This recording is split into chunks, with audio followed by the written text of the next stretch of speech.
Human growth hormone, or HGH or even GH, is an impressive metabolic agent in the body with a variety of functions from fat loss to building lean muscle. How do you go about maximizing the presence of this hormone within your body, and gain the many advantages it can produce? Let's take a deeper dive. HGH functions are similar to testosterone. As an anabolic agent, it is responsible for stimulating muscle growth, enhancing recovery and increasing utilization of body fat as fuel. Two, in particular, are among the most common theories discussed. HGH. The first theory, referred to as the somatomedin theory, states that once the pituitary gland releases HGH, it then travels to the liver and other tissues where it stimulates the synthesis and release of insulin-like growth factors, IGFs. Somatomedins are produced, predominantly by the liver, when growth hormones act on the target tissue. These newly created IGFs then function to stimulate the endocrine system, therefore facilitating the outcomes associated with growth hormone. The second common hypothesis is known as the dual effector theory, which states that HGH on its own can create anabolic effects on body tissues without the assistance of IGFs.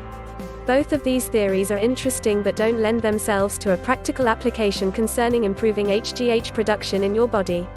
What we know for sure is that the development of lean mass is a multifactorial process. This means adaptations occur as a result of training modality, hormonal response and immune inflammatory factors. Production of HGH is at its peak when we are younger. As with many processes that decline in efficiency as we age, the output of HGH is no exception. What is exciting is that we can manipulate the process naturally, because we know we can influence our body's production of HGH.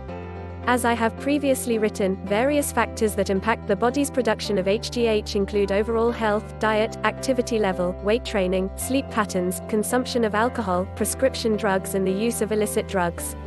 Perhaps the most beneficial of the multifactorial influences on HGH production is the use of weights to stimulate production. In particular, substantial loads and the manner in which you move the weight can have a massive impact on your HGH levels. Everyone knows the creation of muscle is the body's response to a stimulus. This means your body adapts to the stress you put it under. When you place it under stress in the form of moving weight, your body breaks down tissue and undergoes the process of repairing the tissue to making you bigger and stronger in that process. The next time you go to move heavy weight, your body wants to make sure it has adequately prepared. Muscle growth is mostly an ongoing process of stress and recovery. Over time, as you expose your body to stressors such as heavier weights, more reps, etc., the body continues to adapt, which is also known as the SAID principle, which stands for specific adaptation to imposed demands. Let's take increasing HGH levels out of the classroom and into the gym. This is where we take theoretical into the world of practical application through specific programs like tactical muscle, where we use some of the most cutting-edge science to increase HGH. Specifically, we alter the manner in which you move the weight. I still see so many guys at the gym haphazardly pushing the weights with no mental connection to what they are doing or why.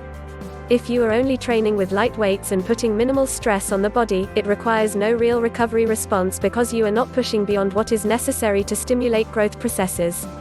With light weights, only moved without paying proper attention to timing and set rep schemes, your body has no reason to create metabolic responses such as increasing HGH. When you introduce heavier loading and change the amount of time under tension, suddenly the body's reaction is entirely different. Lifting heavy weights will create a strong hormonal response. A specific response begins in the pituitary gland, which responds by producing more growth hormone. One of the most critical keys to producing additional growth hormone in your body is adding in a day or two of heavier weights but paying particular attention to the eccentric portion of the lift.